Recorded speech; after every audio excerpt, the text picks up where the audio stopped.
안녕하세요. 스타리치 TV의 김정환입니다. 불경기에도 불구하고 회사를 운영하시느라 불철주야 애쓰시는 대표님들과 임직원 여러분 모두를 응원합니다. 오늘은 지난 4월 26일에 이익 소각과 관련한 법원의 판결이 나왔는데요. 가지급금과 미처분 이익 잉여금을 처리하기 위해서 배우자가 보유한 주식을 대표님이 증여받아서 그것을 법인에 양도하고 소각을 했는데, 이 행위에 대해서 과세당국이 배우자에게 의제 배당 소득세를 과세하였습니다. 이것이 매우 중요한 판결이기 때문에 오늘 이 내용에 대해서 살펴보도록 하겠습니다. 의제 배당은 소득세법 17조에 규정이 되어 있는데요.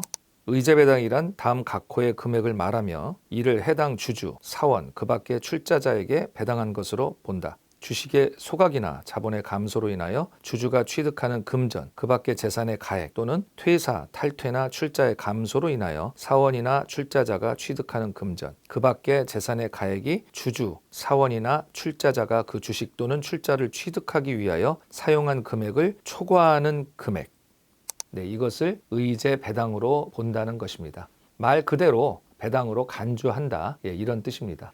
먼저 이 4월 26일에 있었던 판결에 대해서 사실관계를 좀 들여다보았습니다. 판결문을 읽어보니까 조금 어렵게 느껴질 수가 있어서 쉽게 풀어서 말씀을 드리겠습니다. 어떤 대표님이 법인을 운영하고 계십니다. 근데 대표님이 가지급금을 가지고 계시고 또 법인은 미처분 이익 잉여금이 많이 쌓여 있습니다. 이 두 가지 문제를 어떻게 해결할까 고민을 하시다가 이익 소각이라는 제도를 선택을 했는데요. 내용은 이러합니다. 사모님께서도 그 회사의 주식을 가지고 계셨고, 가지고 계신 주식을 남편인 대표님한테 증여하셨습니다. 증여할 때에는 당연히 상속 및 증여세에 관한 법률에 의거해서 보충적인 평가 방법으로 주식을 평가해서 남편에게 주식을 증여했지요. 증여를 받은 남편께서는 그 주식을 법인에 양도했고, 법인은 그 주식을 양도받아서 양도대금을 대표님께 지급하고 주식을 소각해서 미처분 이익 잉여금을 줄였습니다. 대표님은 그 대금을 받아서 가지급금을 회사에 상환했고요. 남은 금액은 개인적으로 사용을 하셨습니다. 이러한 일련의 행위들에 대해 과세당국에서는 가장행위로 보고 사모님에게 의제 배당 소득세를 추징했습니다. 이거에 대해서 사모님이 소송을 제기했고 사모님이 승소하는 것으로 판결이 난 것입니다. 이것이 사실관계입니다.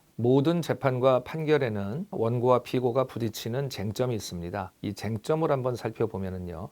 먼저 피고인 과세관청의 입장을 보겠습니다. 과세관청의 입장은 국세기본법 14조 3항에 해당하는 실질과세의 원칙에 해당된다라고 본 것입니다. 그래서 사모님께서 배우자인 남편에게 주식을 증여하고 남편께서 그것을 법인에 양도하고 소각했지만 결국은 사모님이 주식을 법인에 직접 양도하고 소각한 거와 같다라고 보고 이게 가장행위다. 그래서 사모님에게 의제 배당으로 종합소득세를 징수하게 그렇게 한 것입니다. 이 판결에서 국세기본법 14조 3항이 굉장히 이슈가 되고 있는데요. 국세기본법 14조 실질과세 1항 과세의 대상이 되는 소득, 수익, 재산, 행위 또는 거래 귀속이 명의일 뿐이고 사실상 귀속되는 자가 따로 있을 때에는 사실상 귀속되는 자를 납세 의무자로 하여 세법을 적용한다. 2항 세법 중 과세표준의 계산에 관한 규정은 소득, 수익, 재산, 행위 또는 거래 명칭이라 형식과 관계없이 그 실질 내용에 따라 적용한다. 3항 제3자를 통한 간접적인 방법이나 둘 이상의 행위 또는 거래를 거치는 방법으로 이 법 또는 세법의 혜택을 부당하게 받기 위한 것으로 인정되는 경우에는 그 경제적 실질 내용에 따라 당사자가 직접 거래를 한 것으로 보거나 연속된 하나의 행위 또는 거래를 한 것으로 보아 이 법 또는 세법을 적용한다.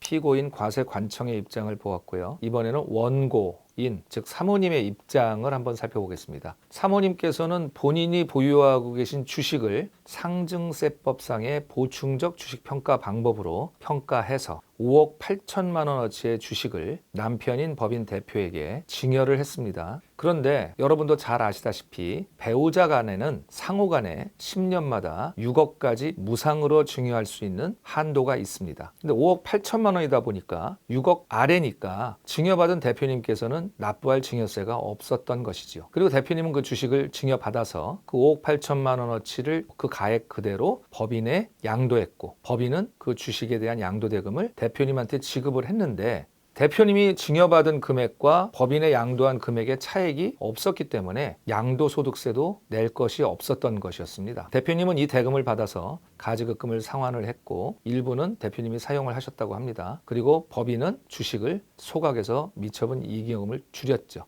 양도 차익도 없었기 때문에 양도세도 낼 것이 없어서 세금을 내지 못했다라는 입장입니다. 아마 양도 차익이 거의 없었거나 있더라도 아주 적었을 것입니다. 이러한 일련의 행위들에 대해서 과세 당국은 이것은 사모님이 직접 법인에 자기 주식을 양도하고 그리고 소각했다라고 보고 의제 배당 종합소득세를 사모님에게 과세했던 것이죠. 사모님은 인정할 수 없다 해서 소송을 진행하게 되신 것입니다. 그러면 지금까지 사실관계와 원고와 피고 간의 주장에 대한 쟁점에 대해서 알아봤는데요. 그럼 법원은 어떻게 판단을 했을까요? 한번 보시죠. 첫 번째는 이 사건으로 인해 원고가 본인이 사용할 수 있는 증여가액 6억 원 중 약 5억 8천만 원을 사용하여 그 한도가 감소했으므로 원고가 이 사건 증여로 인해 아무런 손실을 보지 않았다고는 볼 수 없다는 것.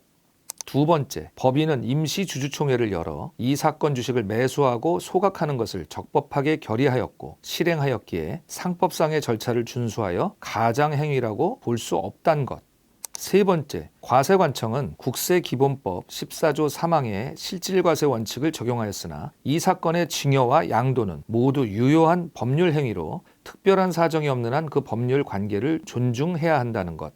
즉, 과세관청은 이 사건의 증여와 양도를 모두 부인하고 원고가 법인의 주식을 직접 양도하고 그 양도대금을 배우자인 대표에게 증여한 것으로 재구성해서 원고에게 종합소득세를 과세하였는데 국세기본법 14조 3항이 진행된 거래 형식을 모두 부인하고 이를 다시 복수의 거래로 재구성하는 것까지 허용하는 건 아니란 것.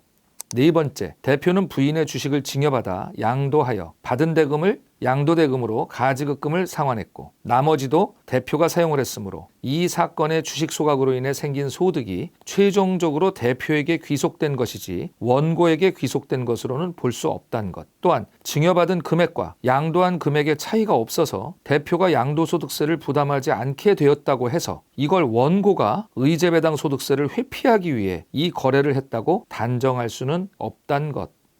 결론적으로 과세관청이 국세기본법 14조 3항을 무리하게 적용했다고 법원은 판단했고 이 무리한 적용에 대해서 경종을 울린 것이 아닌가 저는 그렇게 생각합니다.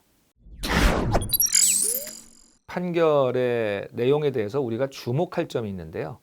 그 주목할 점은 뭐냐 하면 이 판결은 사모님이 배우자인 대표님한테 주식을 증여하고 그것을 법인이 또 소각하고 가지급금을 처리하고 잉여금을 줄이고 법인의 재무 건전성을 높인 이러한 행위에 대해서 법원이 현명한 판단을 내렸다고 저는 생각합니다. 두 번째는 이 판결 내용을 제대로 공부하지 않고 여러 단계에 거친 주식 거래를 통해서 뭔가 해보겠다고 하는 시도, 이것은 조심해야 할 것입니다. 국세기본법 14조 3항은 여러 단계를 거치는 행위들을 실질과세 원칙으로 과세하고 있음을 명심하셔야 되겠습니다. 세 번째는 이번 판결은 1심 판결입니다. 이걸로 종결이 된다면 모르겠으나 과세당국이 만약 항소를 한다면 향후의 재판 결과를 계속 주목하고 있어야 할 것입니다. 네 번째, 이번 법원의 판결은 상법과 세법의 적법한 절차를 거쳐서 배우자에게 증여한 주식을 소각한 행위에 대해서 과세당국이 의심하는 것처럼 단순히 세금을 덜 내기 위한 가장행위가 아니라는 것에 손을 들어줬다는 의미가 있습니다. 네, 마지막으로 적법한 절차와 진행, 그것으로 인해 발생된 소득의 귀속처가 명확했다는 것이 원고가 승소하는 데에 도움이 되지 않았나 저는 그렇게 생각합니다.